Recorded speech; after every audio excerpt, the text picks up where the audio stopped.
I can tell. All right, so we're going to do Ediyot. We're going to do chapter 1, starting with Mishnah 3.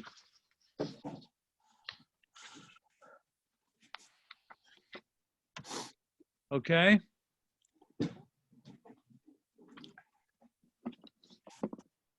Okay. So what we did last time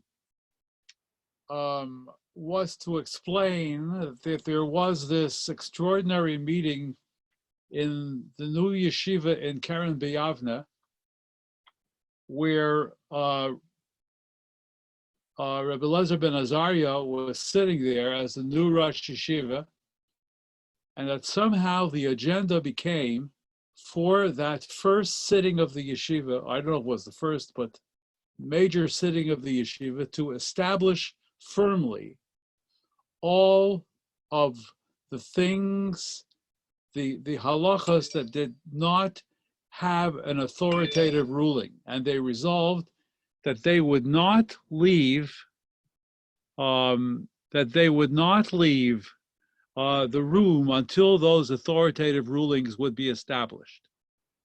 And so what came out of that was Masechet Ediyot, where everyone present at the yeshiva at that night, and that was it was a good party, gave their opinion on halachas that had been ambiguous until that moment. That's what was going on there. And so you have this very bizarre Masechta that doesn't have a topic, unless you want to argue that resolving ambiguities and firming up halachas that nobody was 100% sure about is a topic also. Obviously Chazal thought it was, but it's also interesting that many, I don't have a number, but many of the mishnayot in Ediyot, in fact, appear properly in the Masechet that talks about the subject matter of that Mishnah. So Ediyot has a tremendous amount of duplicated Mishnahs, but it is really testimony of testimony. It is testimony Rabbi, that, yeah. What's the point of putting them separately if they're already in the place where they should be? Because I think that this it's a good question. That this particular Mishnah, Ediyot, is a Mishnah about the authenticity of halachot, to tell you that no one's making anything up, that these are inherited psakim from the greats of that generation and the previous generation. So that when I come and tell you that you have to search for chametz on the night of the 14th of Pesach, and that's not in the Chumash anywhere, let me tell you. It's not anywhere in the Torah Shabiksav. What they are doing is saying that it wasn't somebody in the -4th century that came up with this idea and made it sacred. These are halachot psukot, where in every single case, their historical validity is attested to. And that's the backbone of all of halacha. That's the backbone of halachic authority. Does that answer your question? Yeah, thank you. Okay. So now what we're going to see, we're going to try and get through 2 mishnayot tonight. The 2 mishnayot that we're going to get through attest to me in a very beautiful way something of what I call the democracy of halacha, where well, you'll see. Let's let the Mishnah speak for itself. I don't need to give away the show beforehand. What's that called? A spoiler? I'm not going to do a spoiler. Okay, so let's look at Mishnah Gimel, Mishnah Gimel, Mishnah 3, in Ediyot, and we're going to start with the indispensable introduction by Rabbi Kahati. So he begins by giving you some information here. Shir mikveh l'tvila. How much water do you need in a mikveh for it to be kosher for toveling a person? Answer, actually kalim also, but arba'im sa'ah, a measure called 40 sa'ah. And these 40 sa'ah have to be mayim she'enam shoavim, water that have not been, what's the word, scooped? What's the English word? What is the English word he uses? Water that is not, not drawn. Yeah, that is not drawn.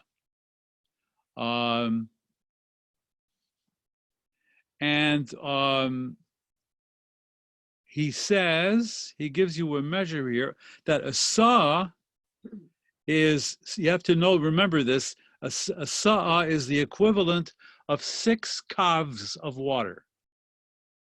Shisha kavi. Now, if after you have a mikveh, the mikveh has 40 sa'ah of water in it, and after that, the original mikveh bar is filled with 40 sa'ah of water, and after that, for whatever reason, naflu l'tocho mayim shoavim, somebody turned over a small tub of water into the mikveh from water that were drawn from some other place, then if they do it after the mikveh is already filled with 40 sa of non-drawn water, then the new addition from the little tub that they poured into the mikveh doesn't passel the mikveh.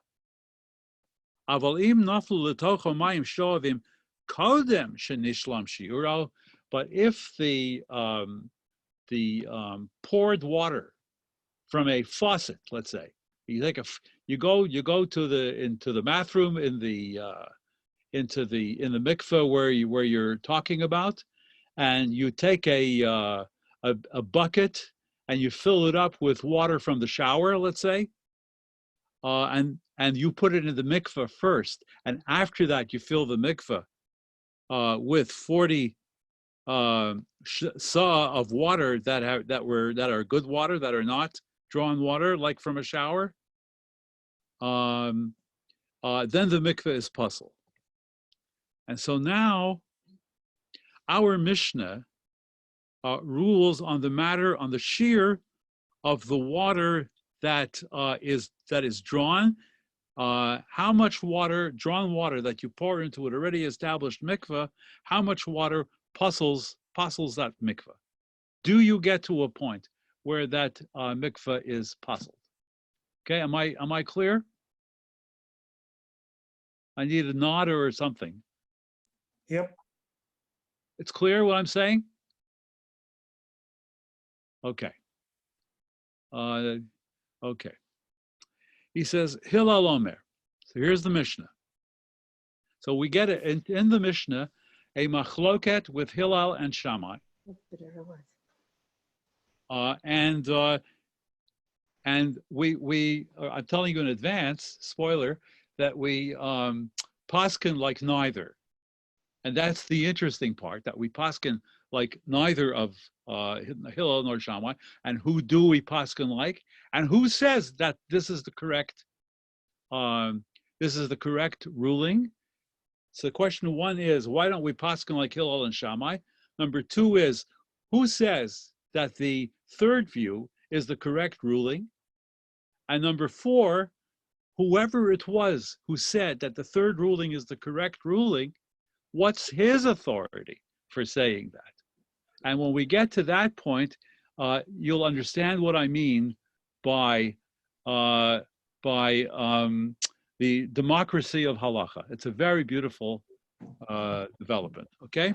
Rabbi, So, yeah. Would for this night all the regular assumptions not apply, like we usually do Hillel, but this seems to be a day of controversial rulings, right? So Right. we're not using. We're not interested. Yeah, half of the idiot, Masechet Ediyot is knocking either Hillel or Shammai, saying, yeah, most of the time we go with Hillel, but not in this case.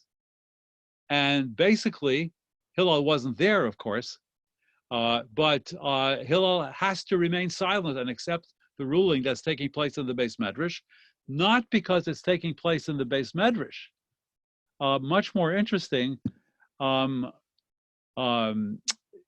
he has to accept it because of the authority of whoever is saying this is the final ruling. So let's move in here. So Hillel Omer. Hillel says, Malay hin mayim shoavin.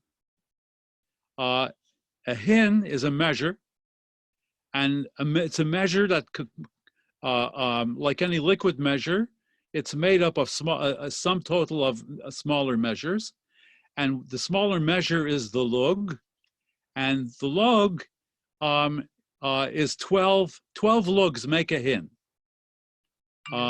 So Hillel says that a hin, 12 lugs of mayim shoavim, of drawn water, not natural water falling into a mikveh, let's say from rain, or if it's a river, 12 lugs or one hin of water, poslin as hamikvah. That is to say, im naflu l'toch mikvah chasar, כמו שביארנו לעיל, תמו של הלל, שההין היא מידה הגדולה ביותר בלח, הנזכרת בתורה. Oh, wait, not so fast. He's saying that a hin, which is 12 lugs, is enough to passel the mikveh if that water is dropped into a mikveh that does not yet have 40 sa in it. You with me? So you have a mikveh that's 3/4 full. The lady comes to go to the mikveh, or the man, if he's a zav or a kohen or whatever the problem is, let's say it's a kohen mikveh, and he comes into the mikveh, and it's short, there's a line in the mikveh, and when you reach the line, you know you got 40 sa, but it's a little below the line. So some wise guy who doesn't know the halacha takes a tub and goes to his shower, fills the tub from the shower, that's mayim shoavim that are not kosher for a mikveh, and dumps it into the mikveh. So Hillel here says, then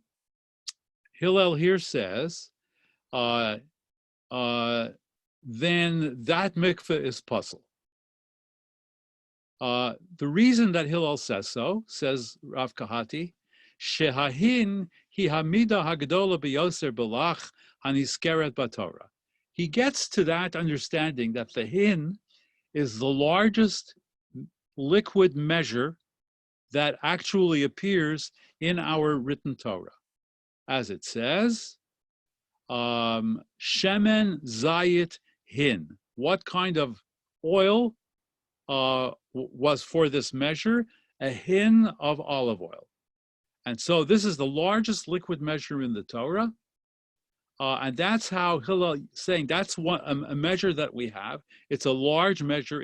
It's maybe not be large in the actual liquid amount, but it is the largest measure that's in the Torah. So he says that's the reason that he chose this amount that to say that it disqualifies the mikveh. Well, Mishar Hillel b'midah hagdola, and Hillel took the largest Torah measure and used that as the measure of what can passel a mikveh. V'below b'midah ktana mimeno haktuva b'Torah lefi shemayim shoavim einam poslim hamikveh ela midrabanan. And he didn't want to take a smaller measure because the only way that a mikveh gets puzzled through mayim shoavim is not from the Torah itself, but from the rabbis. It's a gzeira d'Rabbanan. So he is trying to give parameters, Hillel is trying to give parameters to a measure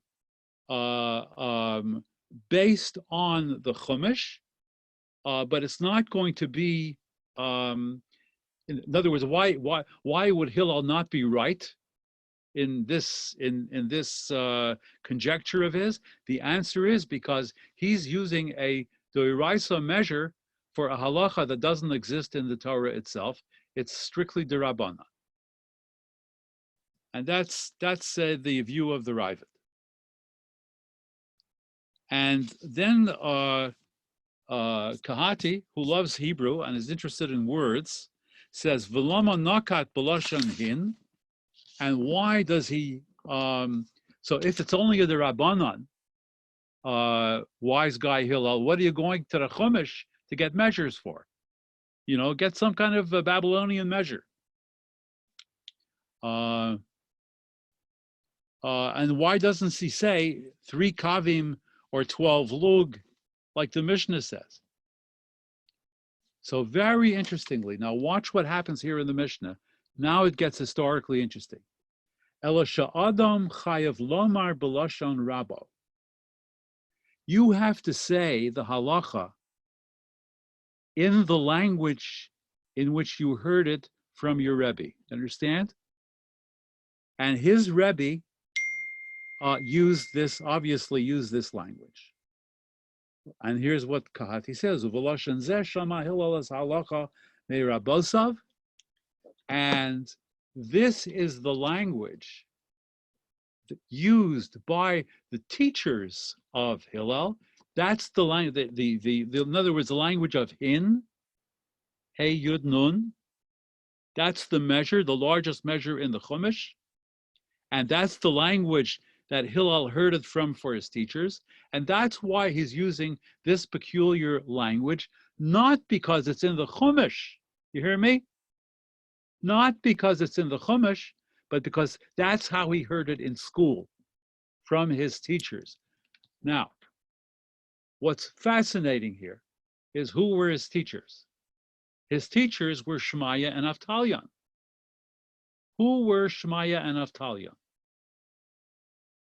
I'm all ears. Hello? Who were Shemaiah? You can say, I don't know, I'll tell you. But say something. I don't know. Okay, at least one honest person in the. So Shemaiah and Avtalion were the leaders, the top rabbanim of the Anshe Knesset HaGedolah, of the supreme judicial body in the Beis HaMikdash, in the first temple, in the second temple.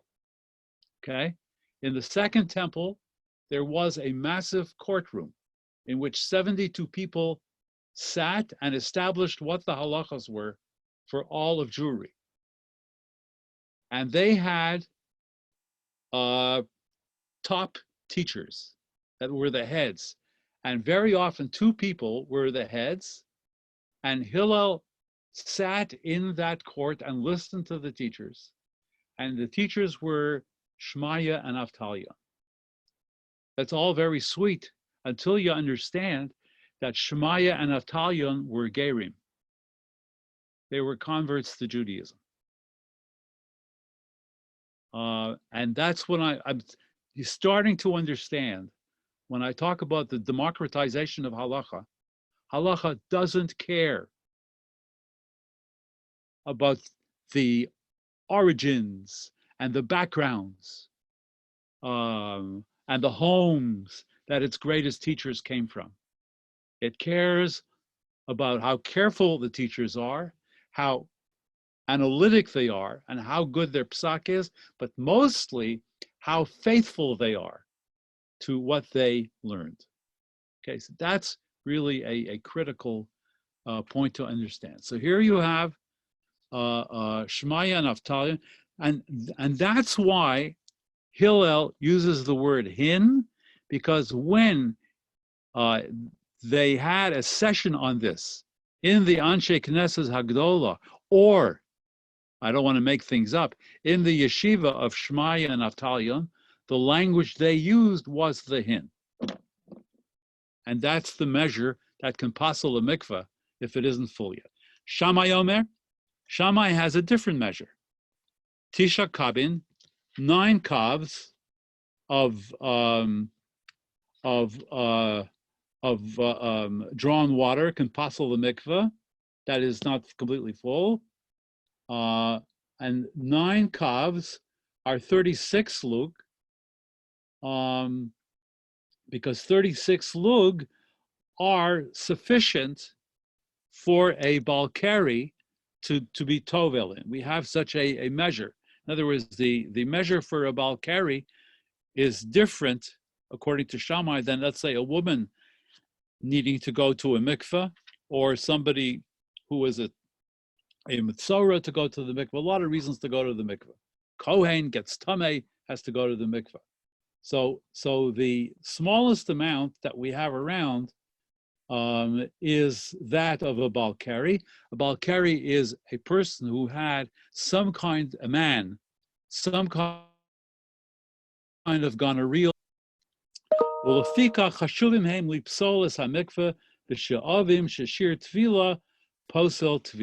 That the amount of water, that's the principle here that you're getting, the amount of water that can passel the mikveh is an amount of water that's kosher enough for someone to tovel in.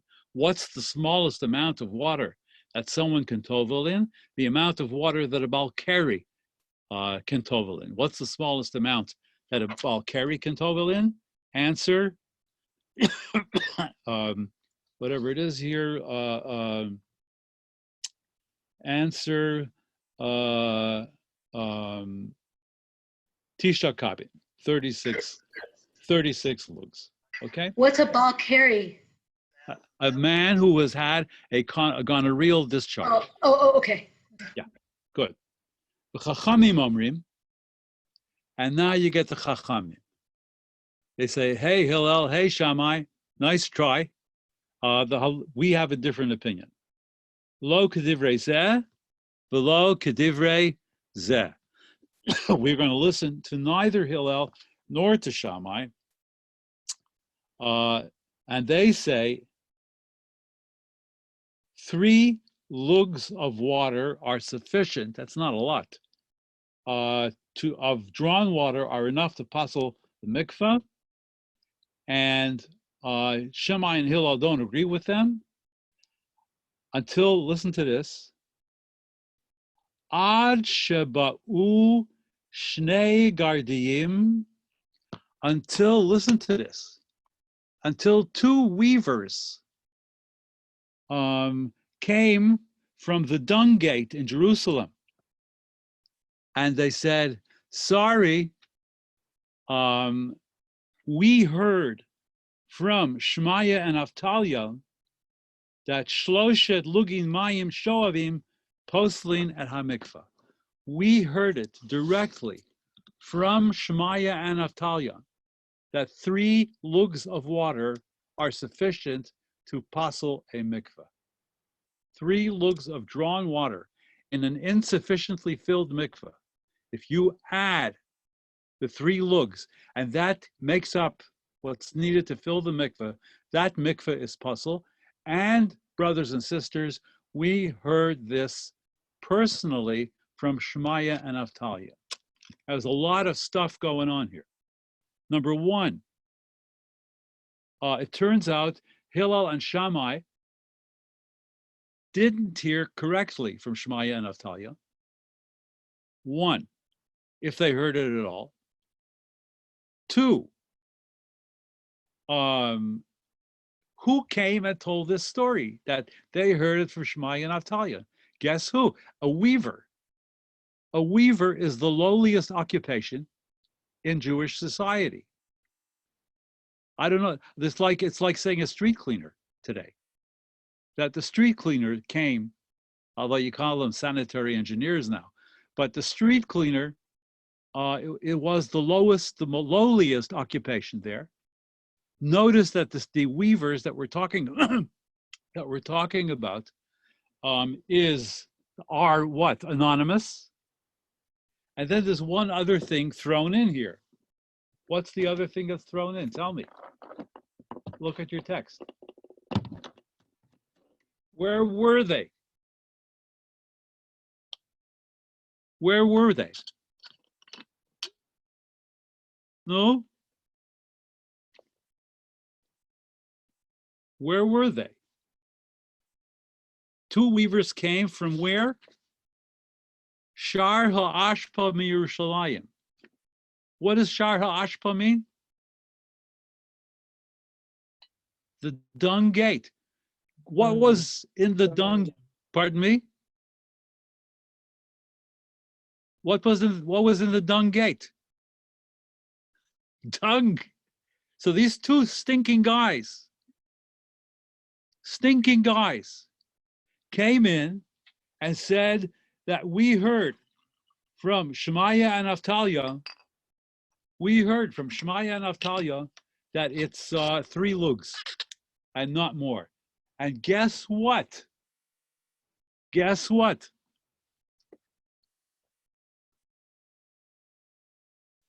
The 3 lugs is a quarter of a hin. That is the smallest amount of liquid in any ritual for a tzibur. And since these 3 lugs was the minimum used for the wine or the oil of any carbon used in a communal carbon, chashuvim heim gam lipsol et hamikvah b'shavim. They constitute, they have ritual value. They constitute enough liquid to passel the mikvah.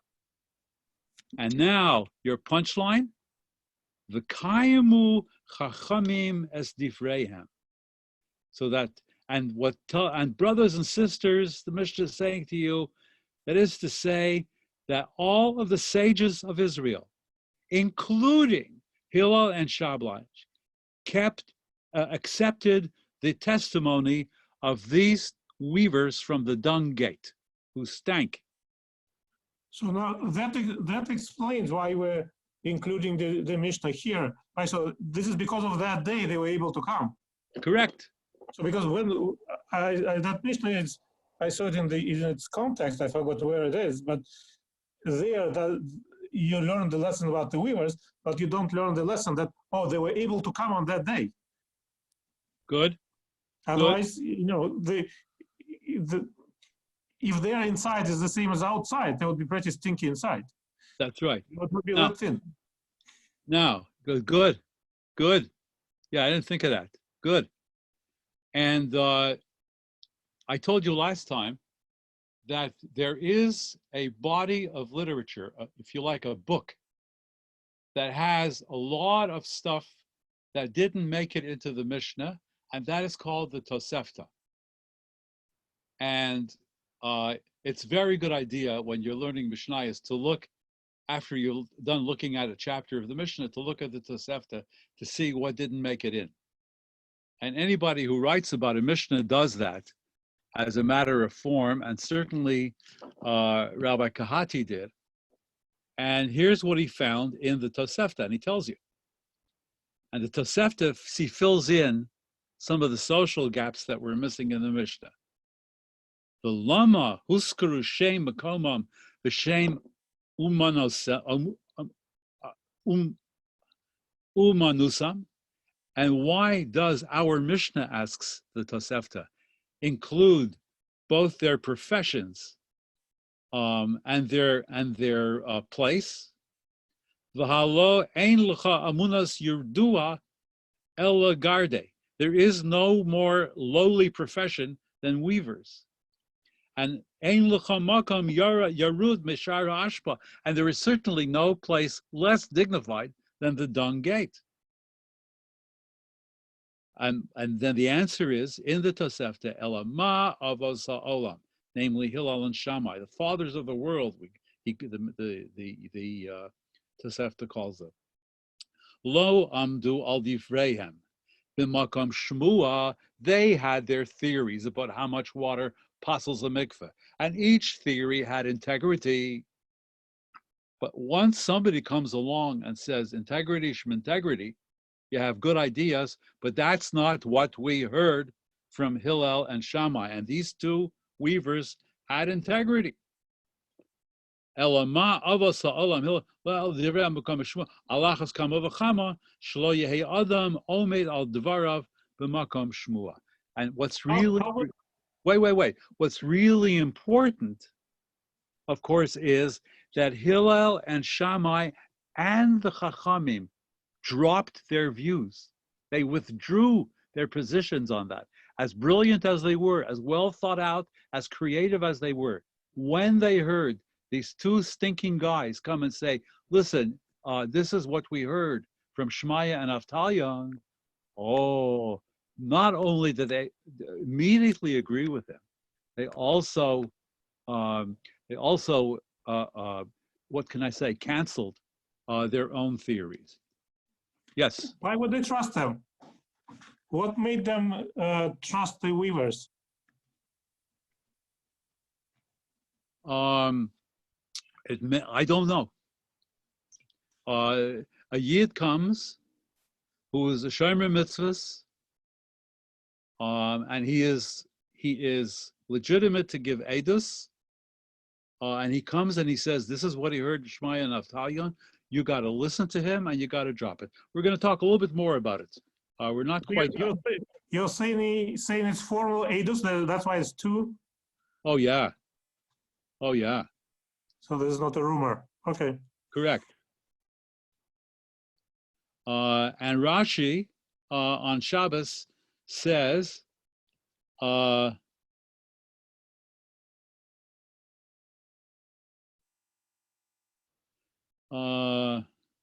Rashi writes in Shabbos, this is all to tell you that a person should not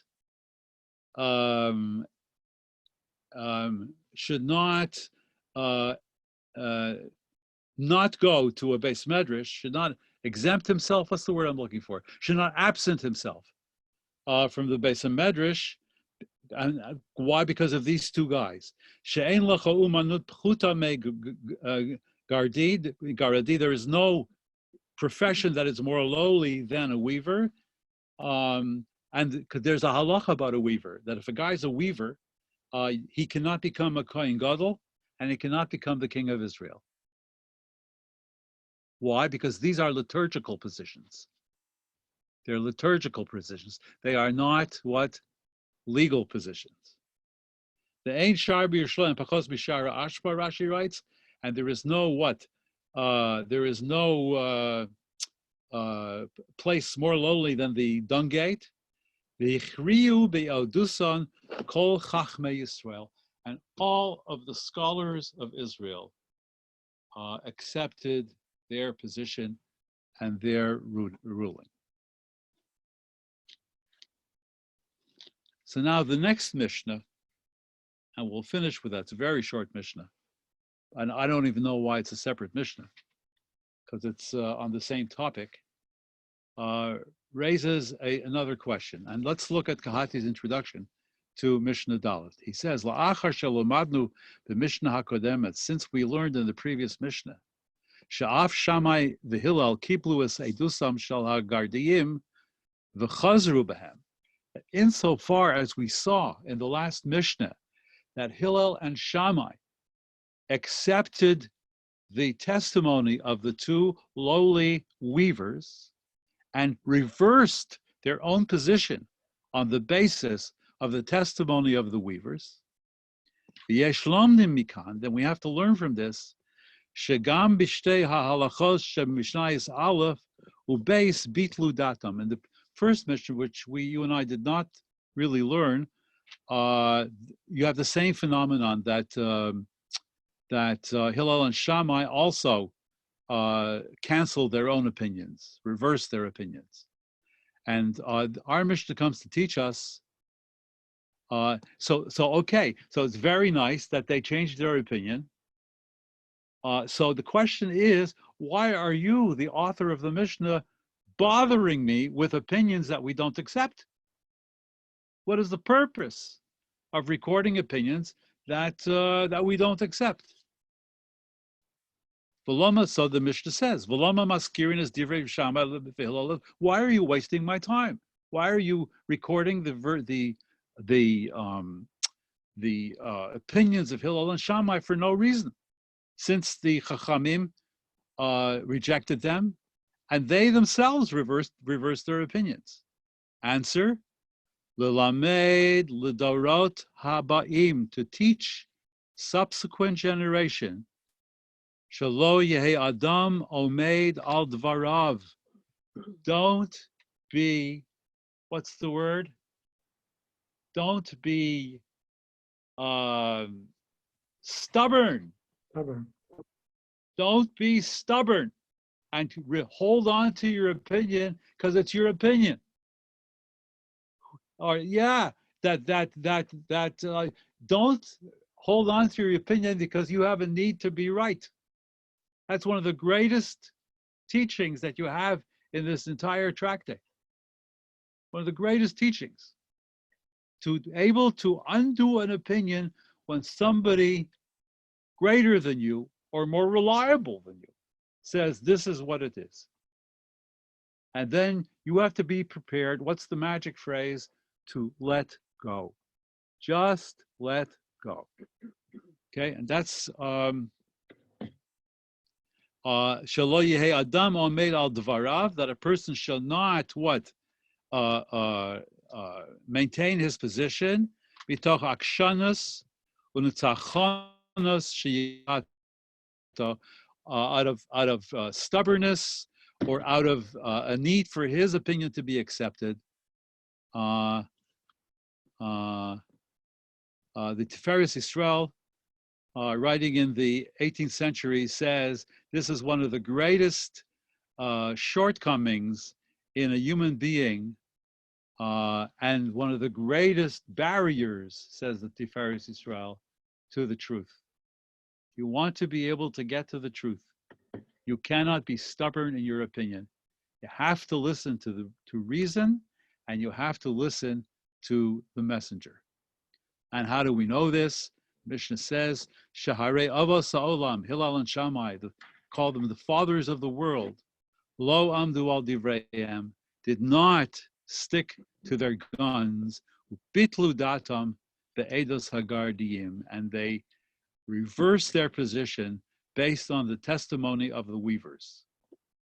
And some say that Rambam has a different take. He says it's not Hillel and Shammai that reversed their position. Let's not forget that the Chachamim, who would have outruled Hillel and Shammai, because the Chachamim were three or more people and majority wins, but they too withdrew their position.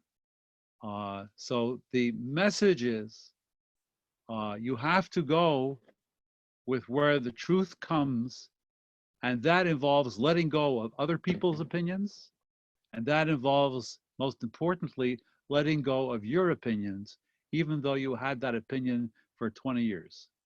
You have to let it go. Don't be difficult. Don't be obtuse. Don't stick to your guns just because you have to win. I know that Americans feel that they have to win. The Torah says you don't win because you're an American, and you don't win because you support the Constitution. You win because you're right, and that you heard the truth from the most reliable source, and it's never a single source, and it's what the great people taught in a direct line from Moshe Rabbeinu. And that, my friend, It seems like Rambam adds another thing here. Yeah. He says it's not surprising that you can convince a Talmid Chacham, right? It's a big issue to convince a community. Maybe. It's a definition of Talmid Chacham. He will do that, but the whole group, that's a miracle. It's not a miracle. It's reason. You have to be willing to accept the truth. The Rambam always says this, from whatever direction it comes. It says this in the Moreh Nevuchim. The truth will come from strange places sometimes. But if it cuts through everything and makes profound sense, and it's supported by our Masoret, you don't have a choice. And you got a lousy opinion, even though you think it's the greatest, you got to give it up. It's not just Masorah, right? Rambam would follow that into Muslim sources also, right? In science. If there is a contradiction, though, between scientific views and the Masorah, the Rambam would choose the Masorah, but most of the time he wouldn't let that happen. He would say there is no conflict. I remember a conversation with the Rav, with a group of rabbis. The group of rabbis were talking about, what do you call this this hard glass that you can cook in? Pyrex. Pyrex, thank you. And they were arguing with him, is Pyrex glass? Is it not glass? Because the halacha, if it's glass, according to some, you can use glass for milchig and fleishigs, not together, but separately, and so on and so forth. And they asked the Rav, with respect to Pyrex, do we go with the Masoret or do we go with science? And without blinking an eye, the Rav said, you go with the Masoret. So at least for me, sitting in the room, not yet 40 years old, and listening to this, it was a great lesson that I remember to this day. Okay? Thank you all. Yes? Another question? Yakova, Nope, I'm good. you're good. Anybody else? Okay, I thank you all for tuning in. Rabbi, Yeah, what time do we start? 8. Next week it'll be 8:20 because of Mincha. Yeah, Mincha and Marv. Right. When did you start today? I started today at 8:15. Oh, because we were talking 8:25, remember?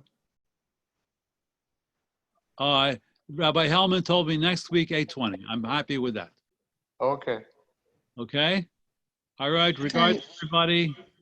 Nice you. to talk to you, and we'll Thank see you. you. Thank you. Bye-bye. Bye-bye.